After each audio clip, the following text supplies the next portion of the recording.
Putin ha demostrado claramente que una nación poderosa como Rusia también juega sucio, desde ocultar la muerte de Alexei Navalny hasta usar fondos públicos para sus novias. He aquí 10 aspectos que Putin está intentando ocultar en el marco del enorme escándalo sexual que ha sacudido al Kremlin. Número 10. Escándalo sexual. En el año 2000, Putin nombró a Kasyanov, conocido por sus opiniones económicas liberales. Este nombramiento se produjo cuando Putin estaba consolidando su poder y la postura pro-occidental de Kasyanov y su agenda de reformas económicas se consideraban activos para equilibrar la imagen del gobierno a nivel nacional e internacional. Con el tiempo, la dinámica de la relación de Kasyanov con Putin comenzó a cambiar. Tras la reelección de Putin en 2004, Kasyanov fue destituido de su cargo de primer ministro. Las razones de su despido no se detallaron públicamente, lo que dio lugar a especulaciones y rumores. Sin embargo, esto marcó el final claro de su participación directa en el gobierno. En los años siguientes, Kasyanov pasó de ser un miembro del gobierno a una figura de la oposición y se convirtió en un defensor de las reformas democráticas y un crítico de las políticas del Kremlin. Este cambio puso a Kasyanov en desacuerdo con el Estado ruso y su dirección cada vez más autoritaria. Como miembro de la oposición, Kasyanov se enfrentó a presiones políticas y estuvo sujeto al escrutinio de las autoridades. Sus actividades fueron vigiladas y él denunció experiencias de intimidación que atribuyó a su postura política. Fue en este contexto de creciente tensión y rivalidad política donde más tarde se desencadenó el escándalo en torno a un vídeo sexual. El vídeo, que apareció en 2016, mostraba a Kasyanov en una situación comprometedora con Natalia Pelavina, una activista política rusa. Las imágenes se emitieron en la televisión estatal, una plataforma conocida por su lealtad al Kremlin y su papel en la formación de la opinión pública a favor del gobierno. La difusión del vídeo fue una medida calculada, que coincidió con el aumento de las tensiones entre el Kremlin y la oposición. El escándalo se presentó bajo la apariencia de una denuncia que pretendía revelar el fracaso moral de un hombre que se había posicionado como crítico de la corrupción y el autoritarismo del gobierno. El escándalo empañó su reputación y socavó su autoridad moral como líder de la oposición. Aunque no hubo un discurso público de Putin, se alegó que Putin vio el escándalo como una advertencia para otros que estaban en contra de su gobierno. Número 9. La prostitución en Rusia. En una sociedad que se enorgullece de su igualdad y pureza moral, se han descubierto algunos burdeles clandestinos, a menudo visitados por funcionarios de alto rango, que Putin ha tratado de ocultar. Todo comenzó con una carta anónima escrita por una ciudadana soviética angustiada y una madre, dirigida nada menos que al líder de la Unión Soviética, Nikita Khrushchev. La carta fue una bomba, ya que afirmaba la existencia de un burdel encubierto que atrapaba a jóvenes estudiantes y satisfacía los apetitos lascivos de algunos de los hombres más prominentes de la URSS. Estos hombres, junto con otros funcionarios de alto rango no identificados, fueron acusados de explotar su poder para disfrutar de placeres carnales con mujeres jóvenes a las que seducía con promesas de oportunidades de ascenso. La gravedad de estas acusaciones no podía exagerarse, ya que la mera insinuación de una empresa tan sórdida amenazaba con socavar los pilares mismos del sistema soviético. Los implicados no solo eran figuras influyentes, sino también sus adversarios políticos. A medida que la investigación se profundizaba, aparecieron más nombres que pintaban un cuadro de decadencia moral generalizada. Entre ellos estaba Sergei Kaftanov, un exministro de Educación de Stalin, cuya participación añadió una capa de ironía histórica al escándalo. El escándalo, que se conoció como el caso de los gladiadores, recibió su nombre de una peculiar declaración de uno de los acusados. Mientras que Grover Shine, el fundador nominal del burdel, se enfrentó a una pena de prisión, los altos funcionarios escaparon con su libertad, aunque con una reputación empañada y un poder disminuido. La fachada de superioridad moral de la Unión Soviética se había resquebrajado, exponiendo las vulnerabilidades y los vicios de sus líderes, de una manera que cambió aún más la narrativa de un caso tan condenatorio. El presidente ruso, Vladimir Putin, conocido por su retórica a menudo sin filtros y asertiva, hizo una atrevida afirmación sobre la calidad de las prostitutas rusas, afirmando que son las mejores del mundo. Fue un comentario que en cualquier otro contexto podría haber sido descartado como humor fuera de tono. Sin embargo, viniendo de la boca de uno de los líderes más escrutados del mundo, fue una declaración que no se podía ignorar.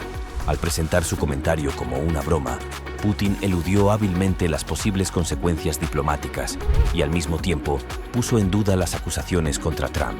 Fue un ejemplo clásico de la capacidad del líder ruso para navegar en las traicioneras aguas de la política global con una mezcla de franqueza y astucia. A medida que se fue desarrollando la historia, quedó claro que la declaración de Putin era más que una frase al azar. Fue un reflejo de la compleja y a menudo polémica relación entre Rusia y Occidente. Número 8. Putin utilizó fondos públicos para comprar mansiones para sus novias. Sobre la costa de Mónaco, con vistas al mar Mediterráneo, yace un apartamento que ha atraído la atención mundial. El inmueble, cuyo valor asciende a $4.000 millones, pertenece a Svetlana Krivonogic, la amante del presidente ruso Vladimir Putin. La compra de esta propiedad, según revelan los papeles de Pandora, plantea interrogantes sobre el origen de los fondos utilizados para adquirir un activo de este tipo. La casa de $1 millón es más que un simple hogar. Es una pieza de un rompecabezas más grande que da pistas sobre las prácticas financieras sospechosas de quienes gobiernan a las naciones. Si bien la evidencia directa de la participación de Putin en su fortuna es difícil de encontrar, las implicaciones son difíciles de ignorar. Occidente está convencido de que en su historia hay más de lo que parece y de que Putin, el misterioso líder de Rusia, puede haber desempeñado un papel importante en su ascenso a un mundo de poder y secretismo. Otra historia difumina los límites entre la indulgencia personal y las maniobras políticas. Esta historia involucra al presidente ruso Vladimir Putin y a Alina Kabaeva, su misteriosa compañera y ex gimnasta olímpica, ahora foco de intriga internacional. Los rumores apuntan a que Putin utilizó un fondo secreto para comprar una lujosa mansión para Kabaeva, una transacción llena de misterio y lujo. No se trata de una vivienda común y corriente, sino de un espacio de 1.200 metros cuadrados que es un testimonio del lujo. Un palacio de madera diseñado según la gran tradición de las dachas rusas, pero que las supera en escala y opulencia.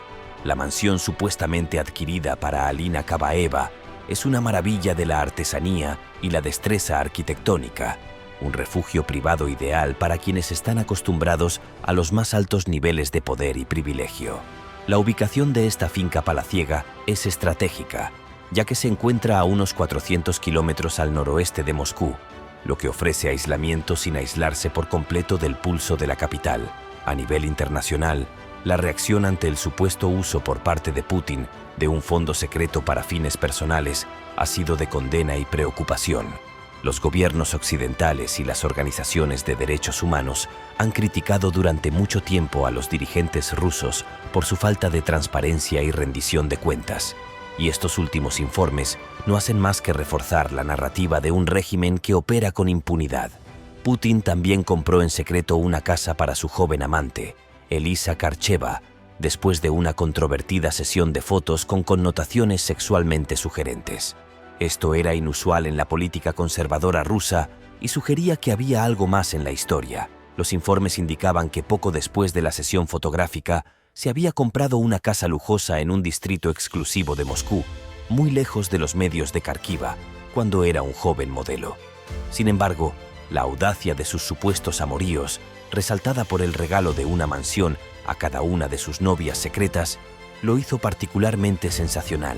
Esto significa que el hombre que ha gobernado Rusia con mano de hierro durante décadas tiene debilidad por las mujeres capaces de controlar su uso de los fondos públicos. Número 7.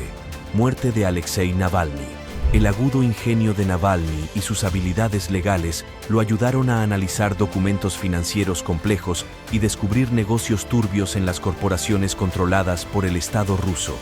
Sus revelaciones no eran simples informes secos, sino que a menudo iban acompañadas de comentarios mordaces y sátiras que las hacían accesibles y atractivas para un público ávido de transparencia. Sus organizaciones fueron tildadas de extremistas. Sus ambiciones políticas se vieron frustradas por obstáculos legales y su vida estuvo en peligro por presuntos envenenamientos. Sin embargo, las campañas de Navalny siguieron ganando terreno y su mensaje se vio amplificado por cada intento de silenciarlo. Tras recuperarse del envenenamiento con Novichok en Alemania, Navalny tomó la valiente decisión de regresar a su país natal, consciente de los riesgos que le aguardaban. La acusación más impactante se centra en el envenenamiento de Navalny en agosto de 2020. Volkov afirma que no se trató de un acto de violencia aleatorio, sino de un intento de asesinato de Navalny autorizado por el Estado. El Kremlin ha negado sistemáticamente cualquier implicación en el envenenamiento de Navalny, desestimando las acusaciones por infundadas y acusando a los países occidentales de utilizar el incidente para desacreditar a Rusia. Pero durante años, el nombre de Alexei Navalny estuvo notoriamente ausente de los labios de Vladimir Putin. Este silencio fue una táctica deliberada, una forma de minimizar la influencia de Navalny y negarle la notoriedad con la que buscaba conseguir apoyo contra el gobierno ruso. Sin embargo, en un sorprendente cambio respecto de esta práctica de larga data, Putin ha roto su silencio. El líder ruso sugirió que había existido la posibilidad de que Navalny fuera parte de un intercambio de prisioneros, un acuerdo que nunca se concretó debido a la muerte de Navalny. Leonid Volkov, jefe de gabinete de Navalny, interpretó las declaraciones de Putin como una indicación de que el presidente ruso ya no siente la necesidad de mantener la fachada de indiferencia hacia Navalny. La gravedad de la muerte de Navalny y la posterior demanda de prisioneros de SWAT no solo han intensificado el escrutinio del régimen de Putin, sino que también han provocado una oleada de reacciones de los líderes mundiales y la prensa. La muerte de Navalny en circunstancias sospechosas recuerda a muchos los peligros que enfrentan quienes se oponen a los regímenes autoritarios. Número 6. El discurso militar caótico. Kremlin retrató a Ucrania como una marioneta de Occidente, y la expansión de la OTAN hacia el este sirvió como provocación que dejó a Rusia sin otra opción que actuar. El plan, tal como fue presentado al pueblo ruso y al mundo, parecía anticipar una operación militar rápida y decisiva. Se esperaba que el ejército ruso, que era abrumadoramente poderoso, superara rápidamente las defensas ucranianas, lo que llevaría a un rápido cambio de régimen en Kiev. La expectativa era que el ejército ucraniano se derrumbaría bajo la presión y que se instalaría un nuevo gobierno prorruso con un mínimo de conflictos. Sin embargo, la anticipada victoria rápida no se materializó. Las Fuerzas Armadas ucranianas, reforzadas por años de entrenamiento y apoyo de los aliados occidentales, montaron una resistencia feroz y decidida. Los objetivos iniciales de la invasión, que tal vez se esperaba que se lograran en cuestión de días o semanas, se vieron rápidamente empantanados por los desafíos logísticos, la tenaz resistencia ucraniana y la condena internacional. El ejército ruso enfrentó reveses inesperados, incluida la pérdida de equipo y personal, y el conflicto se convirtió en un enfrentamiento prolongado en lugar de la rápida operación que se había anticipado. A medida que avanzaba la guerra, se hizo evidente que la realidad sobre el terreno estaba muy alejada de los planes del Kremlin. La desviación del plan inicial ha tenido consecuencias significativas no solo para el conflicto en sí, sino para la posición de Rusia en el escenario mundial. El éxito rápido previsto se ha convertido en un enfrentamiento prolongado y costoso, con pérdidas materiales y de reputación para Rusia. Con todos estos desafíos, es evidente que la invasión de Ucrania por parte de Rusia no está yendo según lo previsto. Y, en cierto modo, para ocultar todo esto, Putin está ocultando el número de sus soldados muertos. El núcleo de esta controversia está en las declaraciones realizadas por el Servicio de Seguridad de Ucrania, que han puesto de relieve la supuesta manipulación por parte de Rusia de las cifras de bajas militares. Según estos funcionarios ucranianos, el ejército ruso ha estado llevando a cabo un encubrimiento sistemático, incluyendo deliberadamente en los registros oficiales a los soldados que han muerto en combate como desaparecidos. Este subterfugio, sostienen, está diseñado para ocultar a la comunidad internacional y al público ruso el verdadero costo humano de la guerra. Las pruebas presentadas por el Servicio de Seguridad de Ucrania son tan condenatorias como desgarradoras. Se han hecho públicas las llamadas telefónicas interceptadas entre soldados rusos que revelan conversaciones sinceras sobre el ocultamiento de víctimas y la existencia de fosas comunes. Estas llamadas describen lugares en los que no se honra a los muertos con entierros, sino que se los arroja a vertederos, con cuerpos apilados hasta 2 metros de altura. Estas revelaciones ponen de relieve la dura realidad en la que están enterrados muchos soldados rusos, lejos de las ceremonias honorables que merecen. Número 5. Rusia es un estado policial que viola los derechos humanos. Una historia de injusticias graves daña la reputación del ejército ruso. La familia Kungaeva se despertó de repente con la intrusión de soldados rusos, liderados por el coronel Yuri Budanov. Los soldados, siguiendo las órdenes de Budanov, irrumpieron en el santuario de su casa. El padre, Besa Kungaeva, alarmado por la conmoción, corrió a buscar ayuda de su hermano, dejando atrás a sus hijos. Los soldados, con Budanov a cargo de la operación, capturaron a Elsa, con su destino sellado por los caprichos de un hombre que ejercía el poder con un desprecio cruel por la vida humana. Los aldeanos, desesperados y decididos, buscaron respuestas de las fuerzas rusas locales. Sus peores temores se confirmaron cuando les dijeron que Elsa había sido sometida a las más viles violaciones y que ya no estaba entre los vivos. El cuerpo de Elsa fue devuelto a su familia la tarde del 28 de marzo, apenas un día después de que le quitaran la vida tan cruelmente. La investigación oficial sobre el asesinato de Elsa dio inicialmente a la familia Kungaeva un rayo de esperanza. Besa Kungaeva colaboró con los investigadores, brindó testimonio y facilitó el interrogatorio de familiares y otros habitantes del pueblo. Se estableció que ningún miembro de la familia Kungaeva tenía vínculos con los combatientes, lo que disipó cualquier idea de que el asesinato de Elsa fuera algo más que un acto de violencia a sangre fría. Sin embargo, a medida que pasaban los meses, la investigación parecía perder impulso, lo que llevó a Besa Kungaeva a ponerse en contacto con varias autoridades, incluida la Fiscalía Militar Federal, la Fiscalía General y la Duma. Les imploró que reabrieran la investigación, temiendo que se estuviera abandonando la búsqueda de justicia para su hija. El caso dio un giro cuando se reveló que los cargos contra Budanov no incluían violación, una decisión que preocupó profundamente a la familia Kungaeva. La omisión de esta acusación fue percibida no solo como un error judicial para Elsa, sino como una afrenta a la dignidad de su familia y su comunidad. Para Putin, cualquier cosa que ponga en peligro su régimen está dispuesto a derribarla.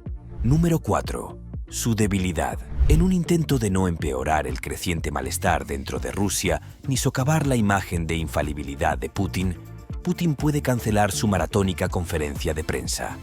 La maratónica conferencia de prensa anual de fin de año que celebra Vladimir Putin no es un mero evento político rutinario. Se trata de un espectáculo bien planificado que demuestra el gran control de Putin y su habilidad para influir en la opinión pública. Durante más de una década, esta conferencia ha sido una piedra angular de la agenda política de Putin, una plataforma en la que ha exhibido su dominio sobre Rusia y su lugar en el orden mundial. Cada año, periodistas de todo el mundo y ciudadanos de Rusia han tenido la rara oportunidad de plantear preguntas al presidente ruso. La maratónica conferencia de prensa, que a menudo dura más de 4 horas, se ha convertido en un maratón de resistencia y teatro político que muestra la capacidad de Putin para navegar a través de un aluvión de preguntas sobre una amplia gama de temas, desde las complejidades de las políticas internas hasta las de las relaciones internacionales. Putin ha utilizado este escenario para presentarse como el líder omnisciente, el que tiene las respuestas a los desafíos de Rusia y la clave para su futuro. La importancia de este evento en la agenda política de Putin no se puede subestimar. Es un momento en el que los ojos del mundo están puestos en él, esperando grandes declaraciones y revelaciones. La conferencia de prensa de maratón es una herramienta para que Putin reafirme su discurso, disipe dudas y refuerce su imagen como el arquitecto indiscutible del destino de Rusia. Es un momento en el que Putin puede dirigirse directamente a la población rusa, eludiendo los filtros de los medios de comunicación y los oponentes políticos para infundir un sentido de orgullo y unidad nacionales. Por lo tanto, la cancelación de la maratónica conferencia de prensa puede verse como una retirada estratégica de Putin de la atención pública en un momento en que el Kremlin se enfrenta a desafíos complejos y multifacéticos. El evento, que históricamente ha sido una oportunidad para que Putin afirme su control y aborde los problemas de frente, puede haber presentado un riesgo demasiado grande este año. Con la posibilidad de momentos inesperados y preguntas difíciles sobre la guerra y sus implicaciones, el Kremlin puede haber considerado que la conferencia era un entorno demasiado volátil. Número 3. Sus activos. Los rumores sobre el palacio secreto de Putin junto al Mar Negro se han extendido por todo el mundo, provocando una gran curiosidad. Recientemente, unos mapas filtrados revelaron un búnker secreto bajo un lujoso complejo supuestamente propiedad de Vladimir Putin. La historia comienza con el líder de la oposición rusa, Alexei Navalny, quien en 2021 reveló la existencia de un lujoso complejo que parecía más propio de un emperador que de un líder moderno. La investigación de Navalny afirmó que este palacio, con un valor estimado de $1.300 millones, no era otro que el lugar de retiro privado del presidente Vladimir Putin. Se dice que la extensa propiedad, que abarca 57.914 metros cuadrados, está enclavada en un acantilado escarpado, ofreciendo vistas panorámicas de las turbulentas aguas del Mar Negro. Se dice que el palacio, descrito como la casa de campo de Putin, fue financiado por un círculo de allegados y oligarcas del presidente, lo que plantea interrogantes sobre la intersección de la riqueza, el poder y la gobernanza en el país. A medida que la historia del palacio ganó fuerza, la atención se desplazó a las elaboradas medidas de seguridad que rodean la propiedad. Acres de bosque actúan como una barrera natural, mientras que una zona de exclusión aérea y un equipo de seguridad las 24 horas crean una burbuja impenetrable de privacidad. Este tipo de medidas son poco habituales en una residencia privada, lo que ha llevado a muchos a especular sobre las actividades que podrían tener lugar a puertas cerradas. Sin embargo, el Kremlin se mantuvo firme en su respuesta, mientras Putin negó cualquier conexión con el palacio y descartó las acusaciones como una mera invención. A medida que la estrella de Putin ascendía en la arena política, Kmarin se abrió camino hacia la prominencia y acabó convirtiéndose en el director general de una importante empresa hidroeléctrica.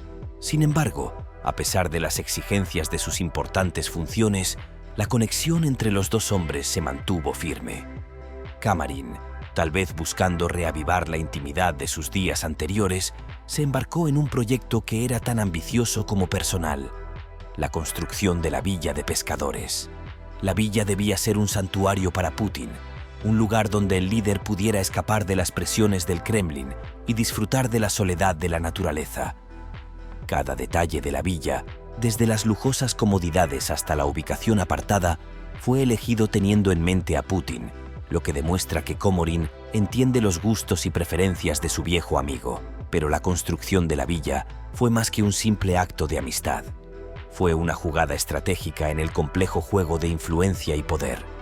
Al crear un espacio que satisficiera el amor de Putin por la pesca, Kamarin Washington reforzó su proximidad a la sede del poder, asegurando que su voz se escuchara en los círculos importantes. Sin embargo, a pesar de la cuidadosa planificación de Komorin y los millones invertidos en el proyecto, se reveló que Putin no estaba tan entusiasmado con la pesca finlandesa como Kamarin. Por otro lado, podría ser la manera de Putin de mantenerse protegido y evitar cualquier forma de exposición, especialmente durante la guerra de Rusia con Ucrania. Putin también tiene un tren blindado que utiliza para evitar que lo rastreen. Se trata de una fortaleza móvil que, según se rumorea, está equipada con sistemas de comunicación avanzados y diseñada para servir como refugio seguro en tiempos de crisis. Se dice que los vagones del tren están reforzados, capaces de resistir un asalto, y todo el convoy está custodiado por un equipo de seguridad especializado. Número 2. Luchas económicas.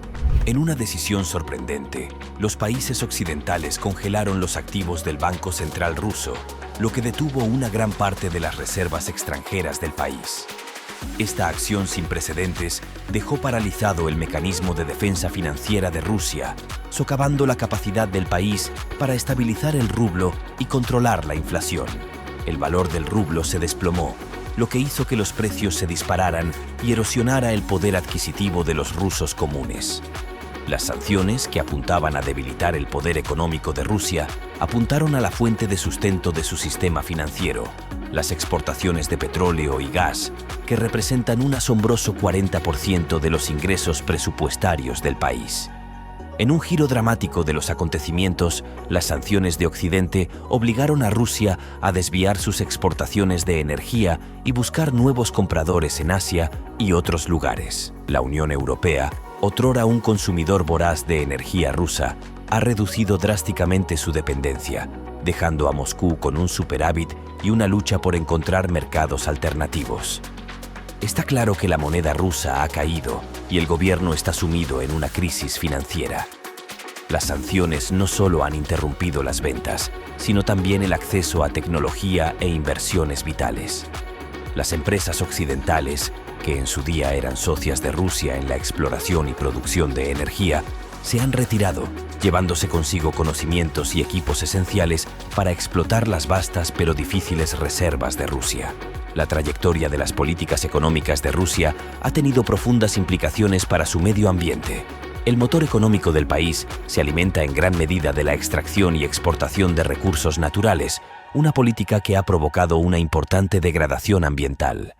La campaña del gobierno para impulsar el crecimiento económico a menudo implica otorgar concesiones a empresas mineras y de perforación, lo que les permite explotar los recursos naturales con una supervisión mínima. Esto ha provocado deforestación, erosión del suelo y contaminación de los cuerpos de agua, socavando la salud de los ecosistemas y de las comunidades que dependen de ellos. La privatización de la tierra y la presión para la expansión agrícola han llevado a un uso excesivo y una mala gestión del suelo, reduciendo su fertilidad y provocando la desertificación en algunas zonas. La falta de políticas eficaces para promover el uso sostenible de la tierra y proteger ecosistemas vitales como los humedales y las turberas ha provocado su constante declive. Frente a estos desafíos, las políticas económicas que priorizan las ganancias a corto plazo sobre la sostenibilidad a largo plazo han encerrado a Rusia en un patrón de destrucción ambiental que socava los cimientos mismos de su prosperidad futura. Esta situación se agrava aún más por la explotación intensiva de recursos naturales, como la deforestación y la extracción desmedida de minerales, que afectan negativamente la biodiversidad y los servicios ecosistémicos esenciales para la vida. Número 1. La corrupción en Rusia. El centro de la controversia radica en las asombrosas cifras que han surgido de la última elección presidencial, donde Vladimir Putin, una figura a la vez venerada y vilipendiada, afirmó un porcentaje de votos récord. Pero bajo la superficie de esta victoria monumental, han surgido acusaciones de un oscuro subtexto de fraude electoral que ponen en duda la legitimidad de los resultados. Se sospecha que entre 22 y 36 millones de votos, de un total de 76 millones de votantes, han sido robados, adulterados o inventados de la nada. Estas cifras no son solo cifras en una página, representan un ataque fundamental al proceso democrático, una subversión potencial de la voluntad popular. Las implicaciones de una manipulación tan amplia de los votos son profundas y no son meros casos de mala praxis electoral, sino una invención generalizada del consentimiento público. Plantea interrogantes sobre la estructura misma del gobierno ruso y hasta dónde podrían llegar los que están en el poder para mantener su control sobre la nación. Para lograr una manipulación de votos tan asombrosa, probablemente se habrían empleado diversos métodos. Los observadores y los denunciantes describen una estrategia multifacética que abarca tanto subterfugios de alta tecnología como tácticas de mano dura descaradas. Desde la votación en carrusel, en la que autobuses llenos de votantes son transportados de un centro de votación a otro para emitir múltiples votos, hasta la manipulación más clandestina de los sistemas de votación electrónica, el arsenal del fraude electoral es tan diverso como inquietante. La exclusión de los observadores de la oposición de los centros de votación, la misteriosa desaparición de las papeletas emitidas a favor de candidatos rivales y la intimidación de los votantes son métodos que, por sí solos, son motivo de preocupación. En conjunto, sugieren una campaña de engaño sistemática y generalizada. Las cifras que publican los medios de comunicación rusos independientes no son simples estadísticas. Son un claro llamado a examinar la veracidad del proceso electoral. Exigen un examen más minucioso de los mecanismos que supuestamente salvaguardan la santidad del voto y nos desafían a cuestionar la narrativa que presentan quienes están en el poder. Mientras el mundo reacciona a estas revelaciones, la historia de las elecciones presidenciales rusas sigue desarrollándose. La supuesta cantidad de votos robados es una crítica impactante al proceso electoral. La pregunta de por qué Putin sigue intentando ocultar toda la información que finalmente se descubrió muestra que todavía queda mucho por saber sobre el líder del Kremlin, Putin. Las irregularidades no solo socavan la confianza en el sistema electoral ruso, sino que también plantean serias dudas sobre la legitimidad del liderazgo actual. Estos acontecimientos subrayan la necesidad de una vigilancia continua y una mayor transparencia para garantizar elecciones libres y justas en el futuro. Gracias por ver este video. Hasta la próxima.